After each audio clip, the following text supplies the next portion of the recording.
We're looking at 10 easy steps on how to answer an F6 exam question, and we have reached our 8th step. And our 8th step is simply to dive in now. We've already looked at the requirements, we've already looked at the instructions, we've told ourselves about the time, we've reminded ourselves of some formats, we've made some notes, we've set down our pages. Now it's time to put pen to paper. So what I'd like to do is simply dive in and start doing my question now. With step 7, what I had done is that I had set myself up my pages, and on page 1 I set myself that I'm going to do the income tax computation here, and in the income tax computation I'm going to list down the different incomes that I have. So in the question, if I remember correctly, I had some employment income, and then I also know I had some property income as well. So what I would do is that I would do this as a working. And I'll go away into workings. And what you see as part of part 7, step 7, we set ourselves a page for working. So in the workings page, I will tell myself that this is my first working where I'm going to calculate my employment income.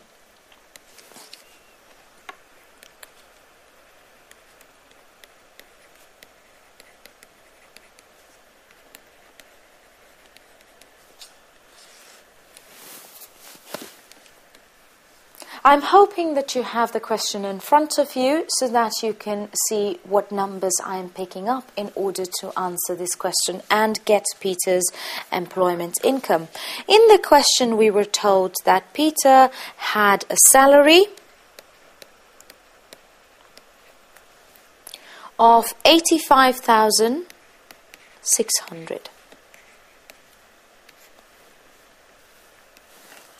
Reading the question, if you remember, we were told that Peter had some bonuses. There were 2 bonuses given to us, and if you remember, we made a note to ourselves that the basis of assessment was earlier of receipt and entitlement.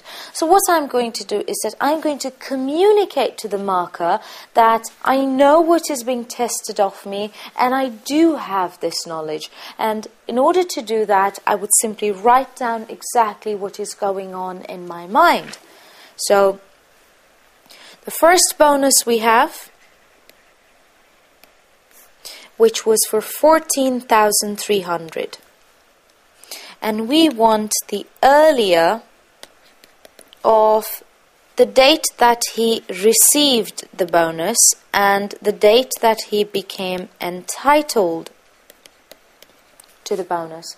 According to the question, the first bonus was received on the 30th of April 2011, and Peter became entitled to this bonus on the 10th of April 2011. So if I'm looking at these 2 dates, the earlier of the 2 is of course the 10th of April, and what I tell myself is that the 10th of April falls into 11/12, hence the first bonus goes into our current tax year. And what you see is that I've communicated to the marker exactly my train of thought here, that I know the basis is earlier of receipt and entitlement. I've picked up the earlier date. I've told myself what tax year that falls into, and hence, because it falls into my current tax year, I've taken it into my total column. And I do exactly the same for the second bonus.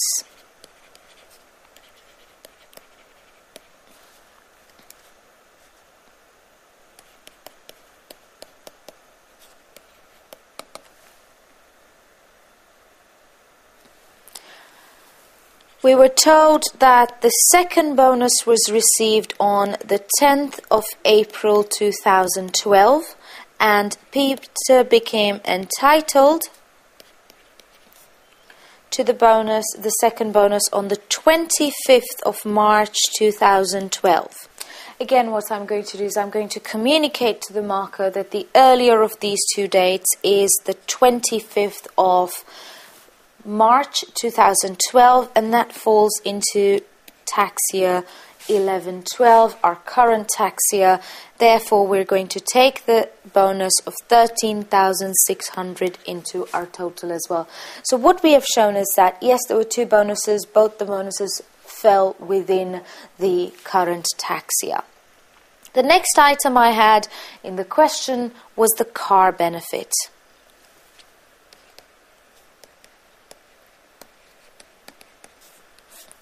In order to calculate the car benefit, I require the list price. According to the question, the list price was 22,500 minus 2,000, which was contributed by Peter, multiplied by the CO2 percentage. But in order to calculate the CO2 percentage, I need some calculations. If you remember, we had 222. We rounded down to 220.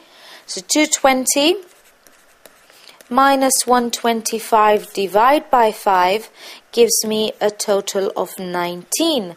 I will add the base for a diesel, which is 18. This comes to 37.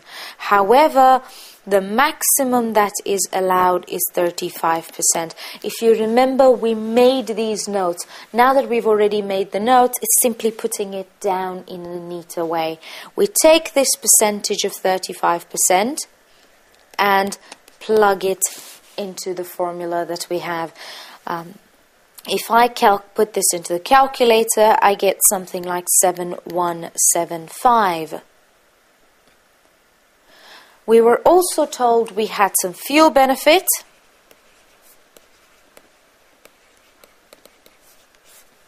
And our fuel benefit was the standard charge of 18,800 multiplied by the same CO2 percentage of 35, which comes to 6,580.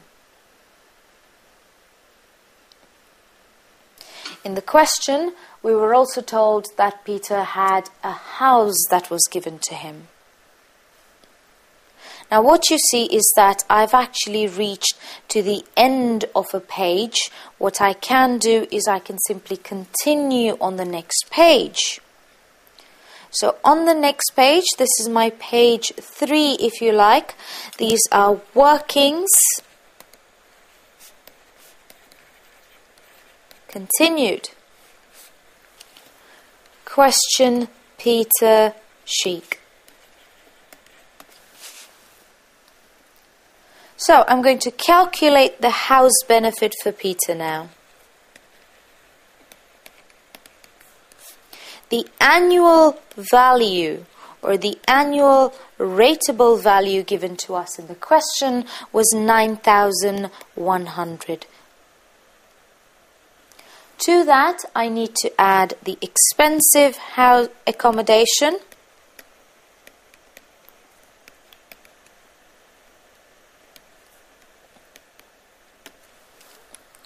The cost of the house was 160,000, plus improvements up to the previous tax year of 13,000, minus 75,000.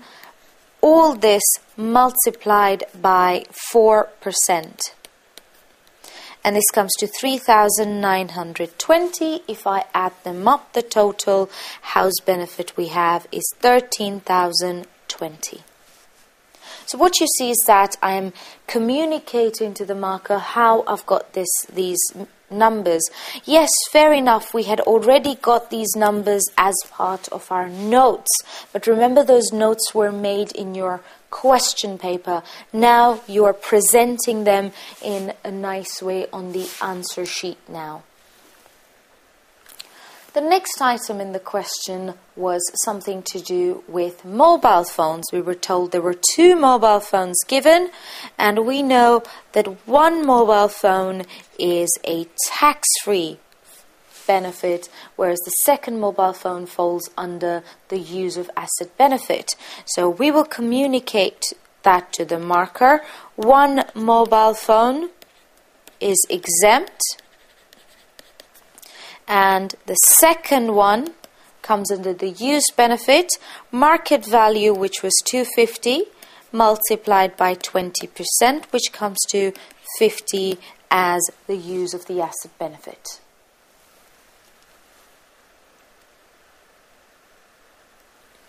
Next item in the question was a health club membership, and if you remember, we made a note to ourselves that this would be assessed under cost to employer, and the cost to the employer was 1,510, and we bring the 1,510 as the benefit.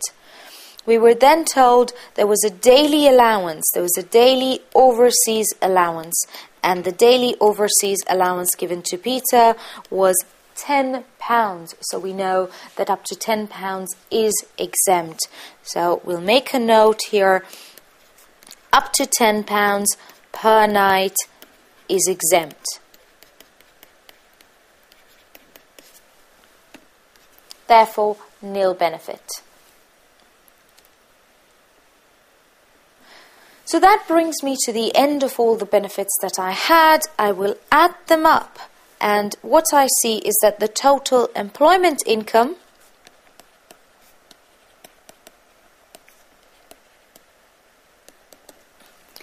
comes to 141,835, and what I can do is I can take this number back into my computation and simply plug it in. So I'll take you back to the computation. I've got my employment income from the workings, and I bring that in as 141,835. So can you see you did all these workings? In fact, you did 2 pages worth of workings, but your income tax computation has just got 1 line in it. Isn't it just beautiful? The next income we had in the question was some property income.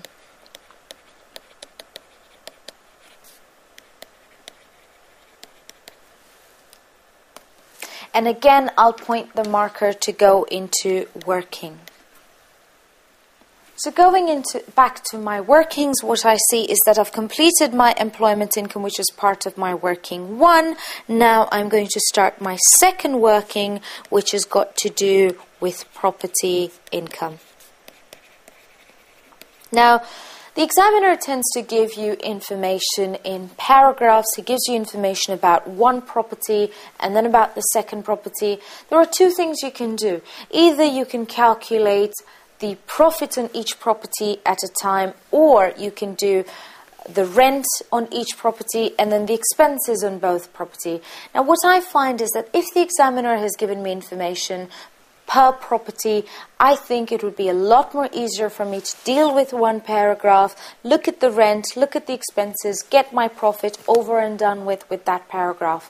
By doing the other method whereby I'm looking for rent for both and then expenses for both, what you find is that you're going between one paragraph to the other, and it's very easy sometimes to miss something out.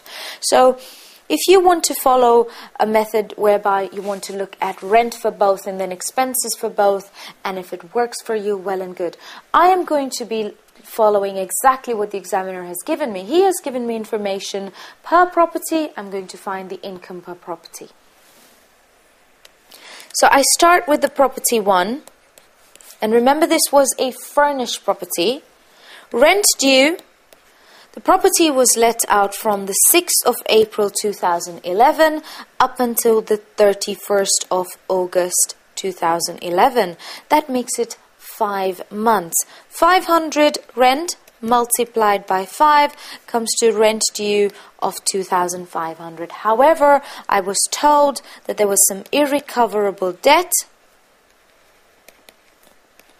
as there was the tenant ran away without paying 2 months worth of rent. 500 multiplied by 2 comes to 1,000, which is an allowable deduction. I was also told that there were some repairs which costed 600, and if you remember that this was a furnished property, hence you had some wear and tear allowance. Your wear and tear allowance is your rent due minus any irrecoverable debt, minus council tax, minus water rates multiplied by 10, if all those expenses are paid by the landlord. Here we only had some irrecoverable debt.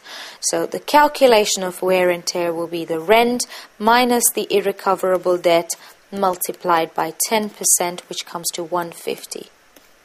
And what you see is that the profit on this property is 750.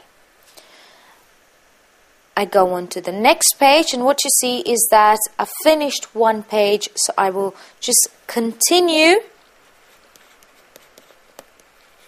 Workings continued. And I will now bring in the second property.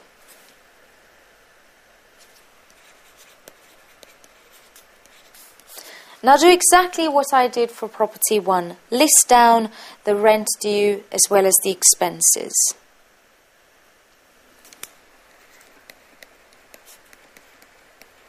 This property was let out from the 1st of August 2011 up until the 5th of April 2012 on a monthly rent of 280. This comes to 8 months. And 8 months worth of rent comes to 6,560. We were also told that Peter had to spend some money advertising for this property.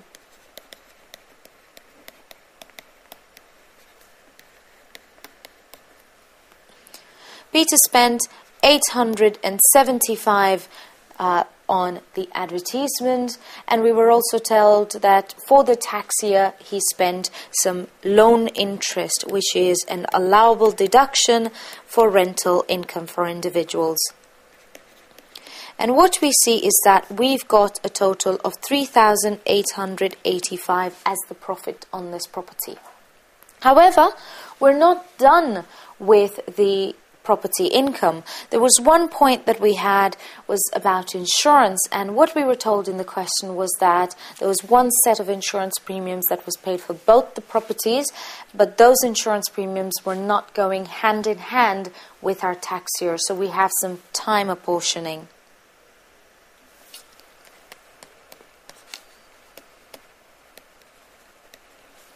We were told for the year ended 30th of June 2011, Peter paid 660.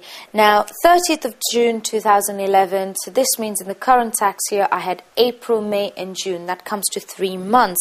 So 660 multiplied by 3/12 gives me 165.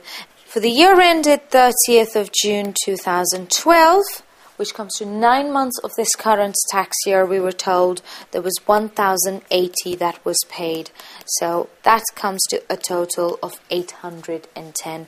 If I add these two up, I get a total of 975 as the insurance cost, and I can now deduct this from the profits that I had. So from the first property, I had 750, second property 3,885. So the total property income that I will be taking to the income tax computation will add up to 3,660. And what you'll see is that I can easily take this number and plug it into my computation. So we come back to our income tax computation and we see we've got our property income. What you see is that you did so many calculations. You probably spent a full page on calculating your property income, but when it comes to your income tax computation, you have brought in 3,660 as just one line. No mess, nothing. Your income tax computation is easy on the eye as well. The next thing we were told in the question was that Peter had some investment income. He had some building society interest. Now, we know that building society interest is received net, therefore we need to gross that up. The amount received by Peter was 4,160 multiplied by 100 over 80 because individuals receive interest net of 20% tax. And this comes to 5,200. If you notice, I did not just pick up the 5,200 from my calculator and plug it in here. I showed the marker exactly what it is and how is it that I got the 5,200? Because picking up a number from the calculator, sometimes you might get the number wrong, and if you got that number wrong, despite you were trying to do the right thing, you picked up the wrong number. Instead of picking up 5,200 from the calculator, you picked up 5,300. Very possible. It's a human error. It can happen in the exam. You're very stressed out. And what you see is that if you bring in 5,300 here, if you did not show how you got that number, you won't get any mark. But if you showed the examiner how it is that you got this number, you will get away with it and you will still get your mark.